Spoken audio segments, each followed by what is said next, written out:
ناظرین، یمنی حوثیوں کی جانب سے بحیرہ احمر میں تجارتی بحری جہازوں پر حملوں کا سلسلہ جاری ہے۔ حوثیوں نے خلیج عدن میں برطانوی تیل بردار جہاز کو میزائلوں سے نشانہ بنا ڈالا۔ حوثیوں کے حملے میں برطانوی آئل ٹینکر میں آگ لگ گئی اور جہاز کو شدید نقصان پہنچا۔ غیر ملکی خبر رساں ایجنسی کے مطابق حوثیوں کی جانب سے تیل برطانوی آئل ٹینکر پر کئی میزائل داغے گئے، جن میں سے کچھ تو سمندر میں گرے، لیکن کچھ میزائل جہاز تک پہنچنے اور اسے نقصان پہنچانے میں کامیاب رہے۔ غیر ملکی میڈیا کے مطابق حملے میں بحری جہاز کا عملہ محفوظ رہا۔ برطانوی فوج کے کنگڈم میری ٹائم آپریشنز، جو مشرق وسطیٰ کے آبی گزرگاہوں کی نگرانی کرتی ہے، نے تسلیم کیا ہے کہ ایک بحری جہاز کو میزائل سے نشانہ بنایا گیا، جس سے جہاز میں آگ لگ گئی۔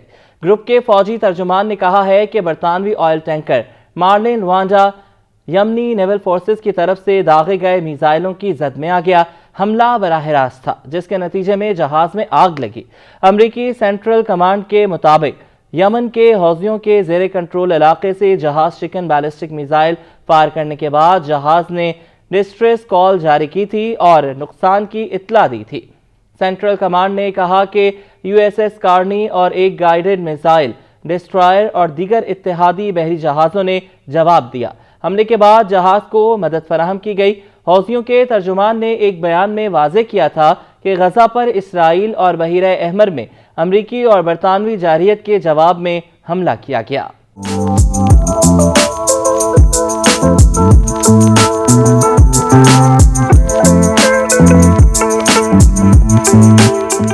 حوثیوں کے برطانوی آئل ٹینکر پر حملے کے بعد امریکہ اور برطانیہ نے یمن کے تیل برآمد کرنے والے اہم ٹرمینل راس عیسیٰ کی بندرگاہ پر فضائی حملے کیے۔ غیر ملکی خبر رساں ادارے کی رپورٹ کے مطابق حوثیوں کے زیر انتظام المسیرہ ٹی وی نے کہا ہے کہ امریکہ اور برطانیہ نے یمن کے صوبہ الحدیدہ میں بندرگاہ پر فضائی حملہ کیا۔ امریکہ اور برطانوی فورسز نے مشترکہ حملوں کے 2 دور شروع کیے، جس کا مقصد بحیرہ احمر کے اہم بحری راستے سے گزرنے والے بحری جہازوں کو نشانہ بنانے والے حوثیوں کی صلاحیت کو کم کرنا ہے۔ واشنگٹن نے یک طرفہ فضائی حملوں کا سلسلہ بھی جاری رکھا ہے، لیکن حوثی بھی حملے جاری رکھے ہوئے ہیں۔ امریکہ اور برطانیہ یمن میں حوثی اہداف کے خلاف حملے کر رہے ہیں۔ بائیڈن انتظامیہ اور اس کے اتحادیوں نے خبردار کیا تھا کہ گروپ بین الاقوامی شپنگ لین میں اپنے حملوں کے نتائج بھگتیں گے۔ حوثیوں نے کہا ہے کہ جب تک غزہ میں اسرائیل اور حماس کے درمیان جنگ ختم نہیں ہو جاتی، وہ اپنے حملے بند نہیں کریں گے۔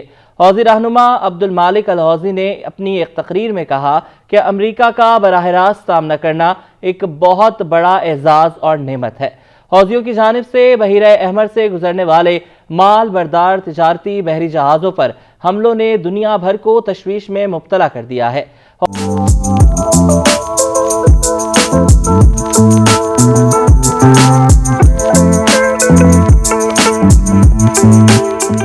حوثیوں کے حملوں کے پیش نظر بہت سی بڑی کارگو تجارتی کمپنیاں اپنے جہازوں کا رخ موڑنے یا انہیں روکنے پر مجبور ہیں۔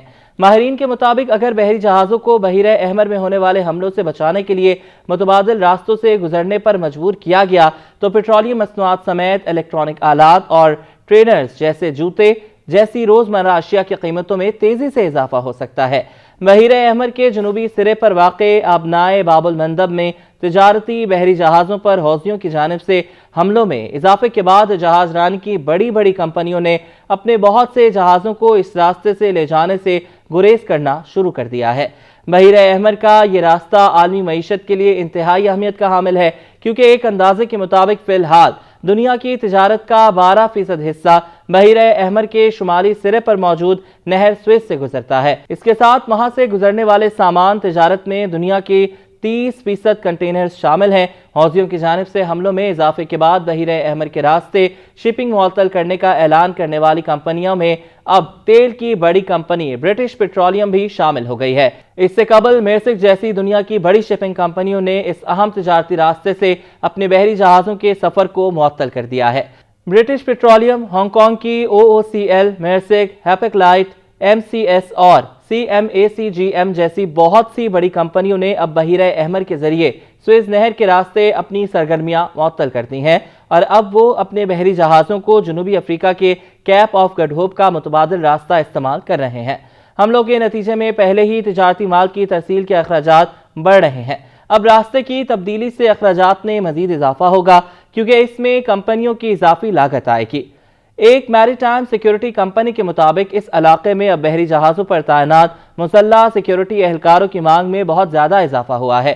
گلوبل میری ٹائم رسک مینجمنٹ ایمری کے مطابق سفر کے لیے انشورنس کی لاگت میں بھی تیزی سے اضافہ ہوا ہے۔